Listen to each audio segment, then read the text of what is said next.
Capítulo 7. Harvest.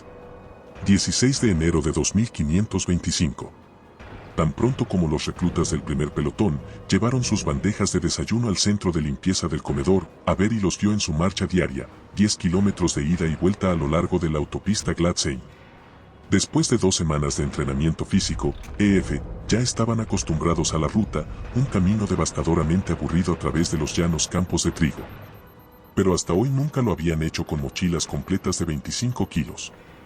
Y para cuando Absalom Andy estaba ardiendo en el cielo de media mañana, la marcha se había convertido en una dura prueba. Esto también era cierto para Avery, que no había hecho ningún ejercicio decente desde antes de su viaje de vuelta a casa. Los largos tramos de sueño criogénico desde Epsilon Eridanus a Sol y luego de Sol a Epsilon Indy lo habían dejado con una condición comúnmente conocida como quemadura de congelación. Esta sensación de agonía, como un caso grave de hormigueo, era causada por la descomposición de los fármacos para el sueño criogénico atrapados en los músculos y articulaciones, y el caso de Avery era el peor que había sentido, un profundo dolor punzante en sus rodillas y hombros provocado por la agotadora marcha. Avery hizo un gesto de dolor mientras se quitaba la mochila. Pero era fácil ocultar su malestar a su pelotón, porque los 36 hombres apiñados alrededor del asta de la bandera del patio de armas estaban concentrados en su propio agotamiento. Con el sudor corriendo por su nariz y barbilla, Avery vio como uno de ellos vomitaba su desayuno. Esto inició una reacción en cadena que pronto hizo que casi la mitad del pelotón se precipitara sobre la grava. Jenkins, un joven recluta con el pelo color óxido, se dobló directamente frente a Avery. Con sus delgados brazos apoyados en sus rodillas, hizo un sonido que era mitad tos, mitad llanto. Avery vio un hilo de escupitajos extenderse hacia sus botas mal atadas. Va a tener ampollas, Avery frunció el ceño, mirando los cordones sueltos. Pero también sabía que Jenkins se enfrentaba a una amenaza más inmediata y peligrosa, la deshidratación. Sacó una botella plástica de agua de su mochila y la puso en las manos temblorosas del recluta. «Bebe despacio». «Sí, sargento de Estado Mayor», Jenkins resopló. Pero no se movió. «Ahora, recluta». Avery ladró. Jenkins se enderezó, tan rápido que el peso cambiante de su mochila casi lo arrojó sobre su huesudo trasero. Sus mejillas encogidas se hincharon cuando desenroscó la botella y tomó 2 grandes tragos. «Dije despacio», Avery trató de mantener su ira bajo control. «O te van a dar calambres». Avery sabía que la milicia colonial no era los marines, pero le resultaba difícil bajar sus expectativas sobre el rendimiento de sus reclutas. Alrededor de la mitad de ellos eran miembros de la policía de Harvest y otros servicios de emergencia, por lo que estaban al menos mentalmente preparados para los rigores del entrenamiento básico. Pero estos hombres también eran mayores, algunos a finales de los 40 o principios de los 50, y no todos estaban en la mejor forma. Las cosas no estaban mucho mejor con los reclutas más jóvenes como Jenkins. La mayoría de ellos habían crecido en granjas, pero como los Jotun de Harvest hacían todo el trabajo manual pesado, no estaban tan preparados físicamente como sus mayores para aprender el extenuante oficio de soldado. «Eali», gritó Avery, señalando las botas de Jenkins. «Tenemos un par de pies malos». «Ya son 3», respondió el médico. Estaba repartiendo botellas de agua a un par de reclutas de mediana edad con la cara quemada por el sol. «Das y Abel están tan gordos, que creo que se los metieron en los calcetines». El médico había levantado la voz lo suficientemente alto para que todo el pelotón lo oyera, y algunos de los hombres que no habían perdido sus desayunos, y su sentido del humor junto con él mismo, se rieron tranquilamente de la insustancial acusación de Eali. Avery frunció el ceño. No podía decidir qué le molestaba más, el hecho de que Eali insistiera en hacer payasadas, arruinando el ambiente sensato que intentaba establecer, o que el médico ya supiera el nombre de cada recluta mientras Avery todavía tenía que revisar la cinta con el nombre en los bolsillos del pecho de sus camisas oliváceas. ¿Tienen energía para hablar? ¿Tienen energía para andar? Avery respondió bruscamente. Tomen un poco de agua. Chúpenla. Todo lo que quiero oír es el sonido de la hidratación. Que, para ser claro, suena como si fuera la absoluta nada. Inmediatamente, 36 botellas de plástico transparente se inclinaron hacia el cielo. Jenkins estaba especialmente ansioso por mantener sus pies adoloridos donde estaban y bebió su agua a un ritmo alarmante. Avery vio la enorme manzana de Adán del recluta subir y bajar como un yoyo en una cuerda muy corta. El chico ni siquiera puede seguir una orden sobre cómo beber correctamente, El sonido de voces en el estacionamiento de la guarnición anunció el regreso de Virne y el segundo pelotón. Avery podía oírlos diciendo la marcha, gritando un cántico de marcha del cuerpo de marines. Virne gritaba cada línea y sus reclutas repetían: cuando muera, por favor, entiérrenme bien. Pongan un M5 a mis pies. Por mí no lloren, ni lágrima derramen. Solo con equipo de entrenamiento mi caja llenen. Porque una mañana temprano, cerca de las 5, el suelo tronará, habrá relámpagos en lo alto. No se preocupen, no pierdan la calma. Es solo mi fantasma en una carrera de entrenamiento. Cuando el segundo pelotón llegó al final del recorrido, y entró en el patio de armas, la puerta de seguridad del camarote del capitán Ponder se abrió. Como de costumbre, el capitán había elegido no usar su prótesis, la manga de su camisa estaba una vez más bien sujeta a su costado. Atención. Avery ladró. Ponder le dio al primer pelotón la oportunidad de enderezarse, y al segundo pelotón la oportunidad de parar de jadear. Luego preguntó en voz alta pero amistosa: ¿disfrutaron su paseo, caballeros? Señor, sí señor, respondieron los reclutas con variado entusiasmo. Ponder se volvió hacia Virne. No parecen muy seguros, sargento de Estado Mayor. No, no lo parecen, gruñó Virne. Tal vez 10 kilómetros no fueron suficientes para que se decidieran. Estaría encantado de correrlos de nuevo, capitán. Bueno, déjeme asegurarme. Ponder puso su puño en su cadera y gritó, repito, ¿disfrutaron todos de su paseo? Los 72 reclutas gritaron a la vez. Señor, sí señor. ¿Lo repetimos mañana? Señor, sí señor. Ahora sí que lo escuché. En descanso. Mientras los reclutas volvían a sufrir, Ponder saludó a Avery. ¿Cómo fue su ritmo? Nada mal, considerando su carga. ¿Cuál es el plan para esta tarde? Pensé en llevarlos al campo de tiro. Ponder asintió aprobándolo. Ya era hora de que les dejáramos machacar unos cuantos objetivos. Pero tendrás que entregárselos a Virne. Tenemos una reunión. Señor. Celebración del solsticio. Ucar. El gobernador de este bello planeta nos invitó a mí y a uno de mis sargentos de Estado Mayor. El capitán levantó la barbilla hacia Virne, que estaba desencadenando una serie de insultos a un aterrorizado recluta que acababa de cometer el error de soltar su desayuno directamente en las botas del sargento de Estado Mayor.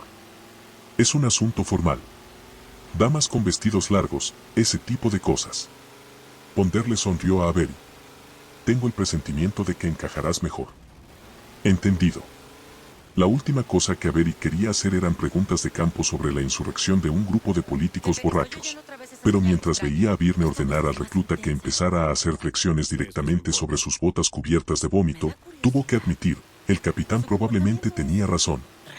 Y además, había preguntas que Avery quería hacerle a Ponder, en primer lugar, porque él y Virne habían sido transferidos a Harvest. Desde la noche de su pelea en los barracones, los dos sargentos de Estado Mayor no habían hablado precisamente, así que Avery no había recibido ninguna información de Virne. Durante el viaje a Ucar, esperaba que el capitán pudiera explicar por qué el UNSC había considerado oportuno trasladar a dos líderes de equipo de trabuquete. Avery tenía la fuerte sospecha de que no le iba a gustar la respuesta de Ponder. La fiesta empieza a las 6:30. El capitán se dirigió a su camarote. Límpiate, encuéntrame en el parque automotor lo antes posible. Avery se apresuró a saludar y luego regresó con sus reclutas.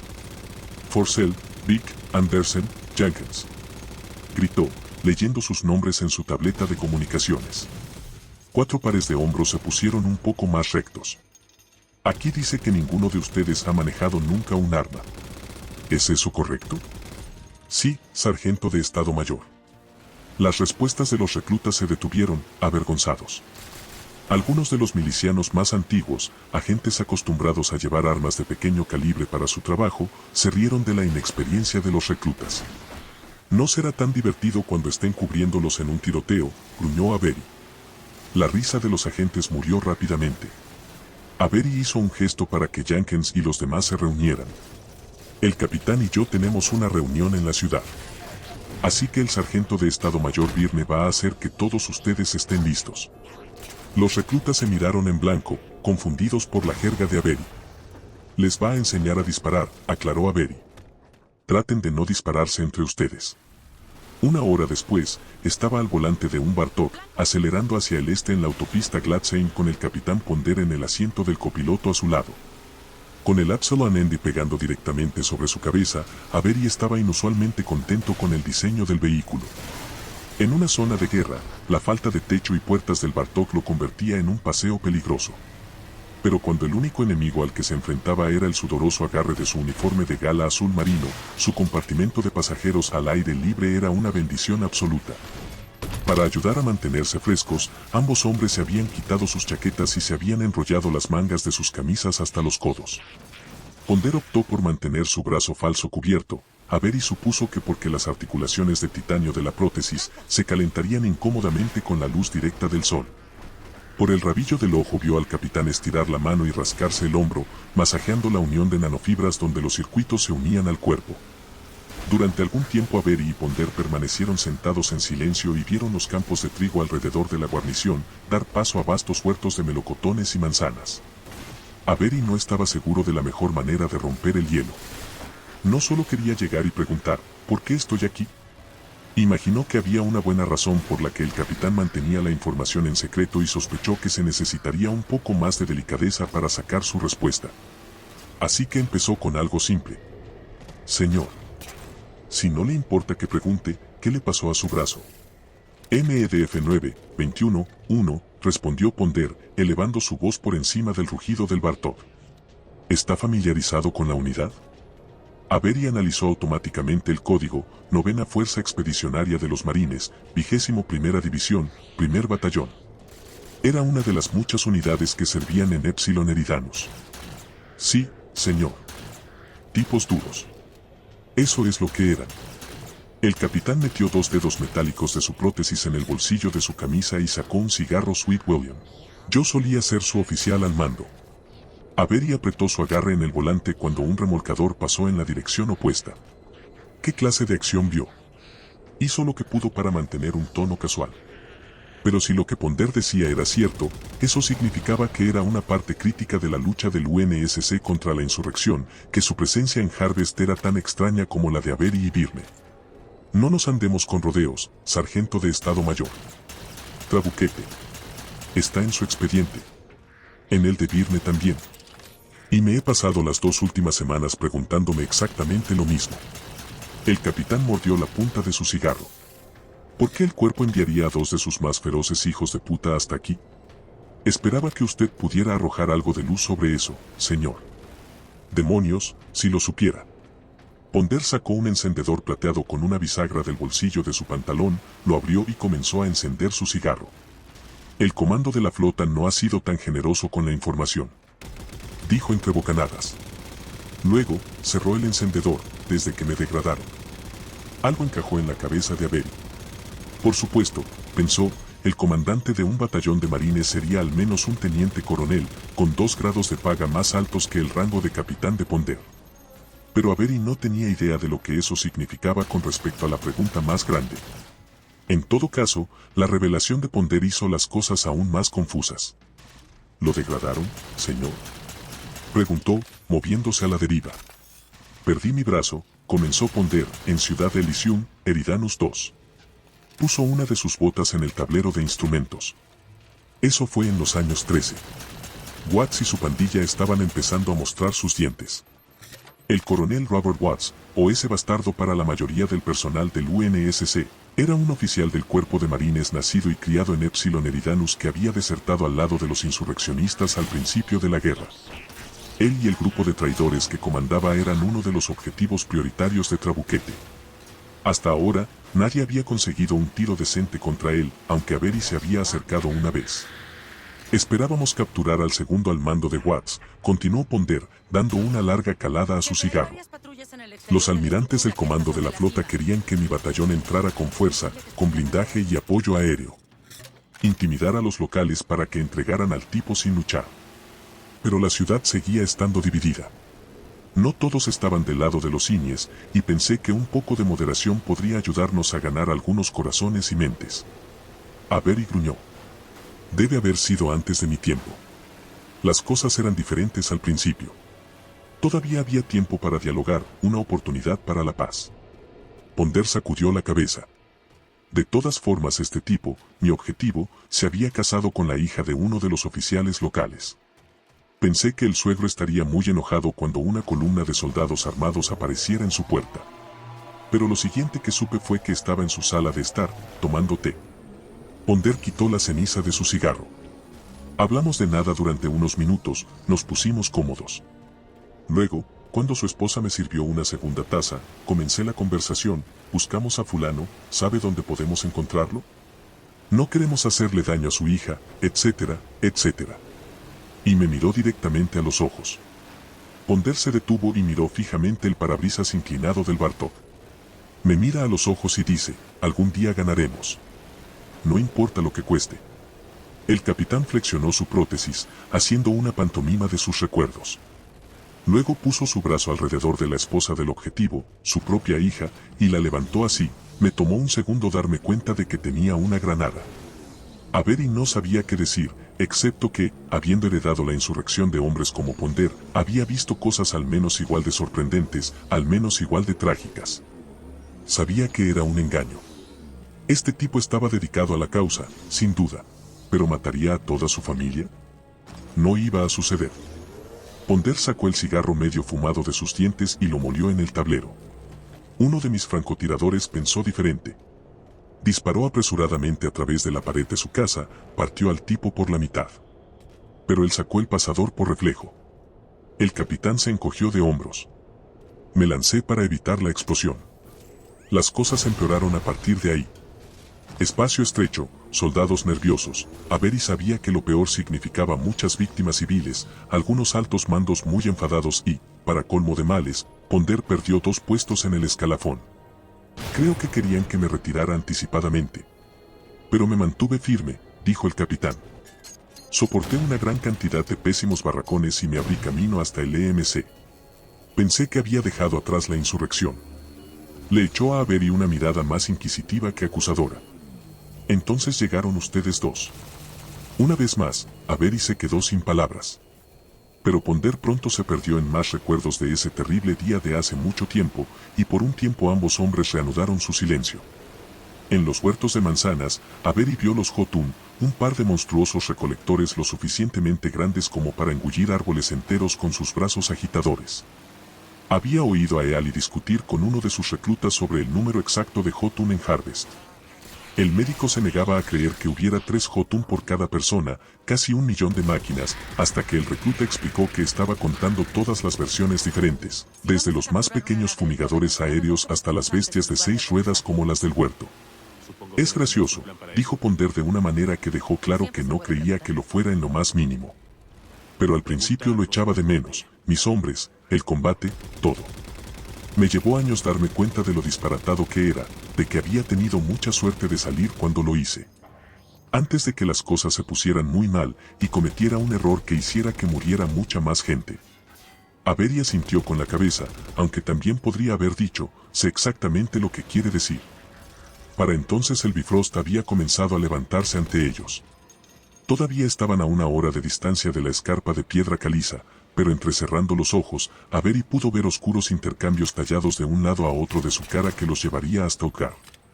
A ambos lados de las curvas, separados por cientos de kilómetros, había 2 líneas de tren maglev, gruesos monorrieles que se inclinaban desde la cima del Bifrost para encontrarse con la ida, lejos en los huertos. Avery vio un largo tren de contenedores de carga deslizarse por la línea sur.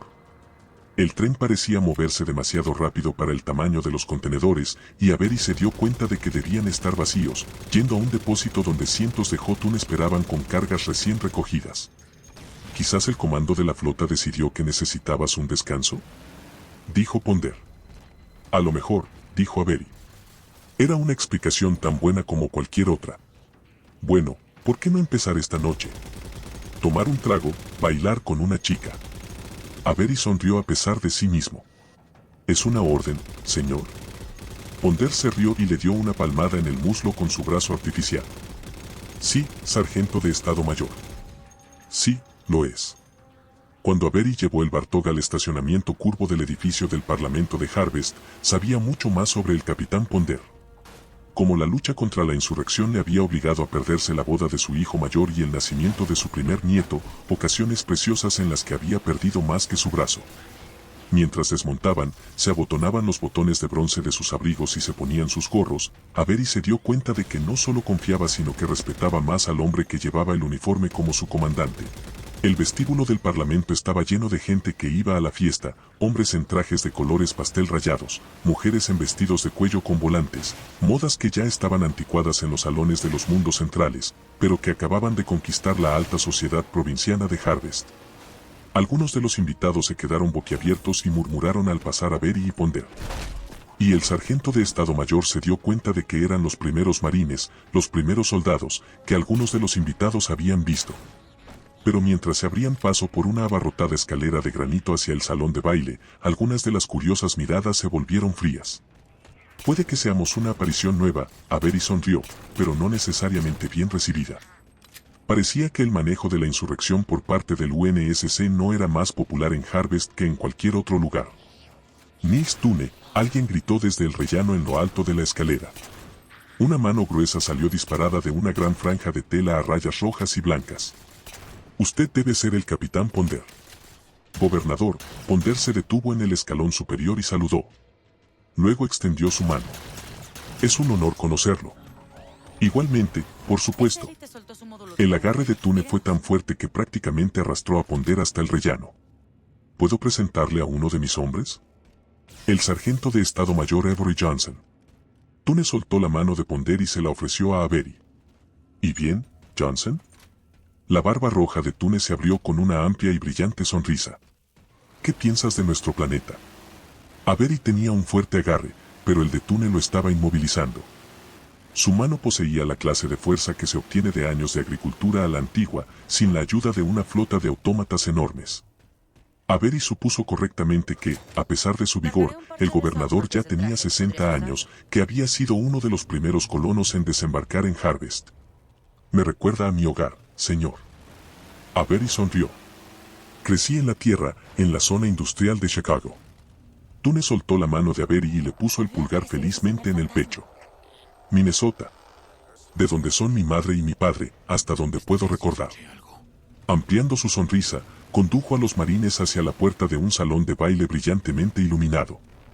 Está en buena compañía, sargento de Estado Mayor. La mayoría de los que están aquí son del Medio Oeste. Por supuesto, ninguno de nosotros sabía cuánto mejor serían las cosas una vez que llegáramos a Harvest. El gobernador le arrebató una copa de champán a un camarero y se la bebió de un solo trago. Por aquí. Se deslizó de lado a través de la puerta del salón de baile, su cintura hizo al menos tanto para separar a la multitud como cualquier consideración a su oficina. Y quédense cerca. El espectáculo está a punto de empezar, y quiero que ustedes dos se pongan al frente y al centro. Avery le disparó a Ponder una mirada de confusión. Pero el capitán simplemente entró en la brecha de Tune. Avery lo siguió justo cuando la multitud se replegaba sobre sí misma, prácticamente succionándolo hacia el salón de baile. Haciendo lo posible por no pisar ningún dedo, los marines siguieron a Tune hasta una de las muchas puertas de cristal en el muro este del salón de baile que conducía a un amplio balcón con vistas a los jardines del Parlamento y, más allá, al centro comercial de Ucar. Caminando al lado de Tune contra la barandilla de granito a la altura de la cintura del balcón, Avery vio que el parque estaba lleno de festejos. Glóbulos de luz tirando de sus cordones en la brisa crepuscular iluminaban los nudos de familias sentadas en mantas de picnic de colores brillantes. Casi nada del centro comercial permanecía al descubierto, y Avery estaba seguro de que la gran mayoría de los 300.000 residentes del planeta estaban presentes. ¿Pero para qué? Todavía no estaba seguro. Roll. El grito de Tune sonó dolorosamente fuerte en los oídos de Avery. Por aquí. El gobernador agitó una mano sobre su cabeza, pero eso no era necesario. Tune era más alto que nadie en el balcón, incluido Avery, y el matorral de pelo grueso, rojo y gris que cubría su cabeza era imposible de pasar por alto. Avery dirigió su cuello hacia el salón de baile a tiempo para ver al somatotípico opuesto del gobernador deslizarse entre la multitud que se agolpaba, un hombre bajo y calvo cuyo anciano cuerpo apenas llenaba su traje de lino gris claro. Roll Pedersen, anunció Tune. Mi fiscal general. Solo una forma elegante de decir abogado. Pedersen sonrió modestamente a través de sus delgados y fruncidos labios. No le ofreció la mano a Avery o a Ponder, pero no por falta de cortesía. La jubilosa multitud había empezado a fluir desde el salón de baile hacia la barandilla, aplastando los brazos del fiscal general firmemente a sus lados. Rol es tan formal como se puede ser aquí, explicó Tune. Meticuloso para los detalles. Él es el que manejó todas las negociaciones con la AC sobre la creación de una milicia. Técnicamente. A Pedersen le brillaron los ojos cuando levantó una de sus cejas blancas. Acepté formalmente su demanda de que tengamos una. En ese momento el cielo estalló con fuegos artificiales, llenando los espacios entre los 7 ascensores de la tiara con flores multicolores. Sobresaliendo del horizonte de Utgard, los filamentos brillaban como bronce en la luz débil de Absalon Endi. Mientras las chispas de lluvia ondulaban el aire a su alrededor, parecían vibrar, como cuerdas tocadas en el arpa de un gigante. De acuerdo, todo el mundo. Tune rugió cuando el último de los fuegos artificiales estalló en una humeante nube verde azulada. Prepárense. El gobernador se llevó las manos a los oídos, como todos los demás en el balcón excepto Avery y Ponder. El conductor de masas, explicó Pedersen. Lo disparamos cada solsticio. De repente, las torres alrededor del centro comercial se oscurecieron cuando la red eléctrica de la ciudad perdió energía. Hubo un destello brillante más allá del filamento central, el número 4 de la tiara, y un momento después una onda de choque golpeó el centro comercial, aplanando los globos de luz y haciendo que los campistas chillaran tras servilletas que volaban y niños que se tiraban al suelo. En el balcón, las mujeres gritaron de regocijo y miedo mientras se agarraban sus vestidos ondulados. Los hombres hicieron un galante espectáculo destapándose las orejas mientras un estruendo sónico pasaba por el parlamento. ¡Hurra!, gritó Tune, iniciando una ronda de aplausos que resonó como un estallido similar por parte de los campistas del centro comercial. Bien hecho, Mac. Eso es muy amable, gobernador. La IA respondió desde la tableta de comunicaciones de Tune, escondida en algún lugar de su vasta chaqueta. Mi objetivo es complacer. Hablando de eso, dijo Tune, alejándose de la barandilla. ¿Qué tan cerca estuviste?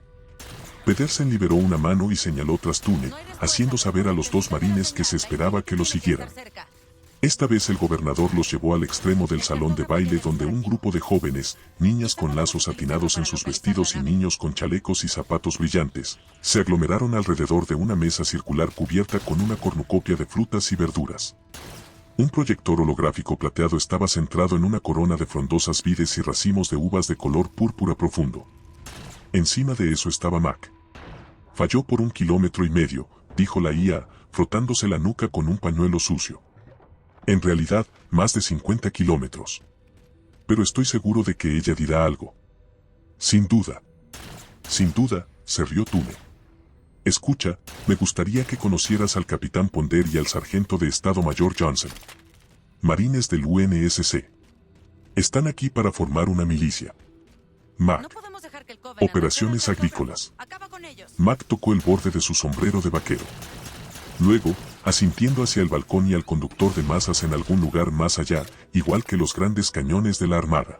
Solo que con menos retroceso. Sabes, Ponder dijo sin expresión, hay una razón por la que solo disparamos los que están en el espacio. Los conductores de masa eran una solución relativamente simple y barata para poner en órbita objetos desde la superficie de un planeta. Típicamente construidos en grandes y flexibles cardanes, sus bucles magnéticos conectados podían ser cargados, apuntados y disparados con muy poca automatización, con una simple computadora en lugar de una IA. Pero los conductores tenían una gran desventaja, un peso de lanzamiento limitado. Lo que significaba que, aunque el conductor de Harvest funcionaba bien durante la primera década después de la fundación de la colonia, cuando su función principal era enviar residuos nucleares cuidadosamente empaquetados en un curso de colisión con Absalon Endi, para que el planeta alcanzara su pleno potencial de exportación, debía ser reemplazado por un sistema de elevación de alta capacidad como la Tiara. Sin embargo, la tecnología del conductor estaba viva y coleando en la armada, en forma de los cañones aceleradores de masa. Los llamados MAC, fragatas y cruceros, eran básicamente naves conductoras de masa móviles, diseñadas alrededor de las largas bobinas electromagnéticas de las armas. La tecnología era similar a la del rifle Stanchion M99. Pero mientras que los proyectiles ligeros y semiférricos del M99 solo tenían unos pocos milímetros de longitud, una bala MAC medía más de 10 metros de extremo a extremo. Pesaba 160 toneladas métricas y tenía suficiente potencia para penetrar en la placa de blindaje de titanio A, más gruesa de la armada. ¿El espacio? Tune se quejó despectivamente. Esas cosas incluso hacen ruido en 0G. Si estás dentro de una nave Mac cuando el cañón dispara. Ponder levantó las manos alrededor de su cabeza, simulando un estruendo ensordecedor. No sé si es usted un hombre religioso, gobernador. Pero es un poco como una campana de iglesia. ¿Lo soy? El gobernador irradió. Luterano. Nacido y criado. Pedersen suspiró en un simulacro de protesta. Si hubiera sabido que iba a mencionar la religión, capitán, como fiscal general, habría aconsejado un tema menos polémico. Y estaba a punto de contar una historia. Mac añadió, en voz alta para que todos los niños la oyeran. La joven multitud aplaudió cuando una representación holográfica de una bulliciosa calle principal del salvaje oeste apareció detrás de Mac. Un grupo de forajidos enmascarados salieron corriendo de un banco, disparando sus 6 tiros y asustando a los caballos de una diligencia que pasaba. Los niños gritaron y chillaron. Mac sacó una estrella de sheriff del bolsillo de su cadera y se la clavó en el pecho. Tal vez quieran llevar el sermón a la taberna. Por mí está bien, dijo Tune, palmeando a Ponder en el hombro. ¿Capitán? Ponder se mantuvo firme bajo la fuerza del golpe de Tune. Después de usted, gobernador. Antes de seguir a Tune al bar del salón de baile, le sugirió a Pedersen, le di a mi sargento de Estado Mayor órdenes estrictas de buscar una pareja de baile. ¿Conoce a alguien que pueda encajar en la lista? Pedersen levantó un dedo ansioso. Tengo justo la indicada. Ciertamente lo aprecio, dijo Ponder. Buena suerte, Marine. Antes de que Avery pudiera responder, el capitán le dio la vuelta y Avery sintió el ligero toque de Pedersen en su codo. ¿Sabe del incidente del conductor? Preguntó el fiscal general, alejando a Avery de los primeros disparos del tiroteo de Mac y los chillidos encantados de los niños. ¿Incidente, señor? ¿La cosa entre Mac y Sid? No. Bueno. Pedersen procedió a explicar cómo, no mucho después de que el deck instalara a Sif en la Tierra, hubo un fallo crítico en la fuente de energía de su centro de datos. Esto obligó a sus técnicos a detener toda la actividad en sus filamentos o a arriesgarse a un desequilibrio de carga que habría colapsado todo el sistema.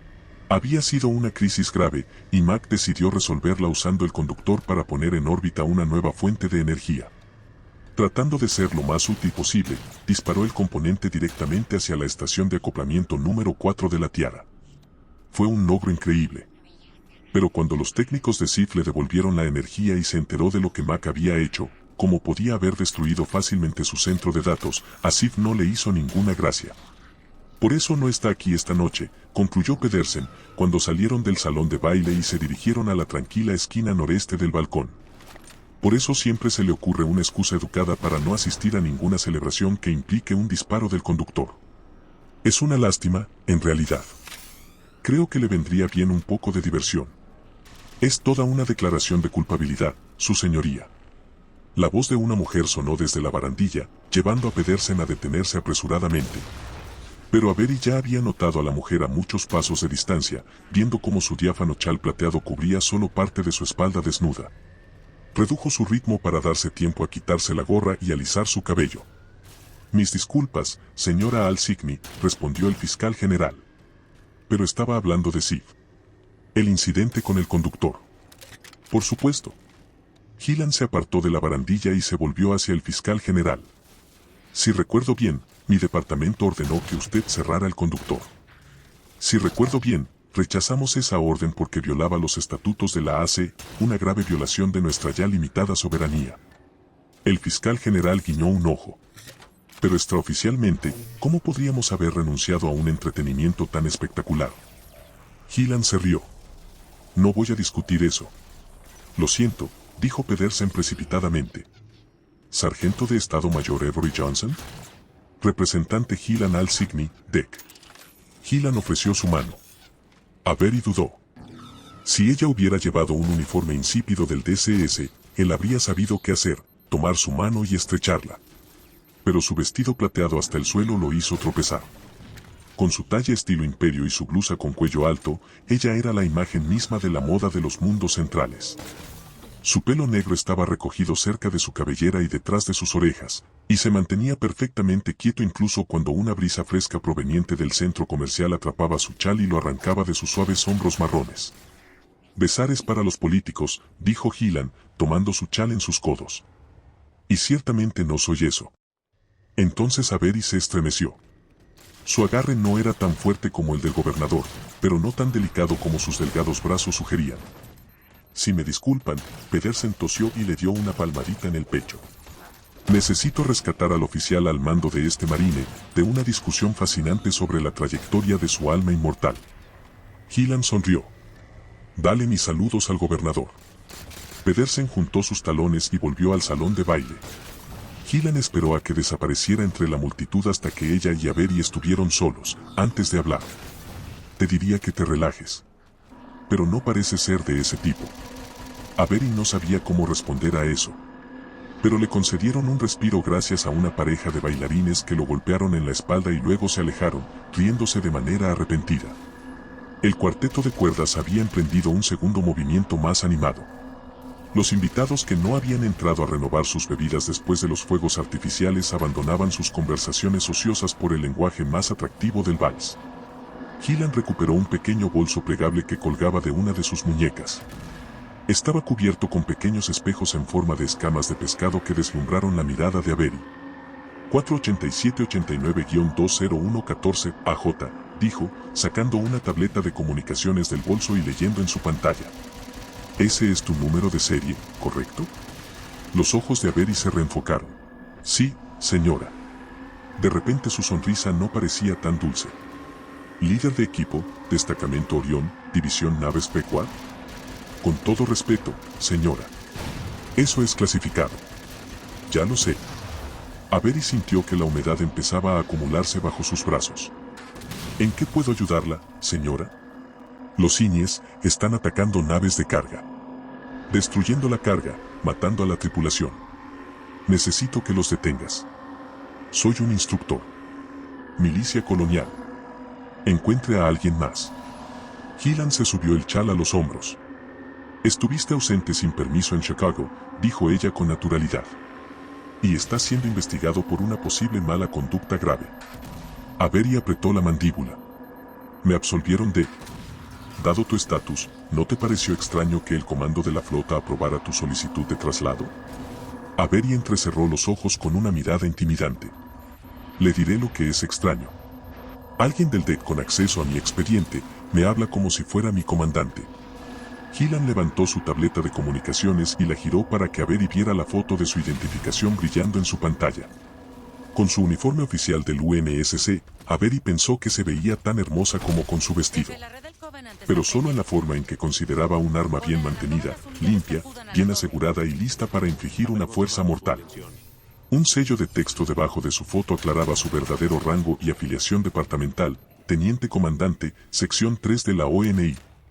A partir de ahora, soy tu oficial al mando. Gillan cerró su panel. Puedes reconsiderar tu actitud, sargento de Estado Mayor, y empezar a seguir órdenes. O haré que te transfieran inmediatamente de vuelta a Trabuquete. No había enojo en su voz, solo una tranquila determinación. ¿Me he explicado bien? Avery se ahogó en una rabia que aumentaba lentamente. Por fin, sabía exactamente por qué había venido a Harvest, así como quién lo había traído aquí. Sí, señora. Ausegne puso su com en su bolso y lo cerró bruscamente. Espérame abajo. Tan pronto como pueda recoger al sargento de Estado Mayor Byrne, nos embarcaremos. Con su vestido ondulante detrás de ella, se metió rápidamente entre la multitud que bailaba el vals.